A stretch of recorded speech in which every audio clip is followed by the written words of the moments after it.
Pernah tak anda tiba-tiba rasa seram sejuk dan bulu roma di lengan atau kaki anda berdiri tegak, membentuk benjolan kecil di permukaan kulit? Itu bukan tanda hantu lalu, tapi sebenarnya badan anda sedang melakukan satu mekanisme pertahanan yang luar biasa.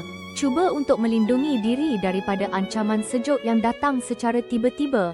Fenomena unik ini dikenali dalam dunia sains sebagai piloreksi. Setiap helai bulu roma kita mempunyai otot kecil dan halus yang melekat padanya, dipanggil otot erector pili.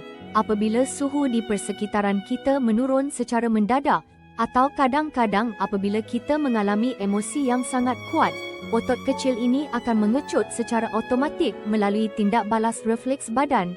Pengecutan otot ini akan menarik bulu roma kita tegak ke atas, sekaligus membentuk lapisan udara nipis di permukaan kulit.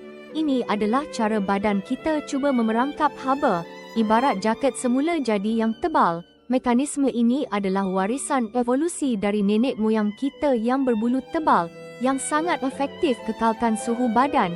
Walaupun bulu kita kini nipis, respons purba ini masih kekal, membuktikan betapa kompleksnya badan manusia.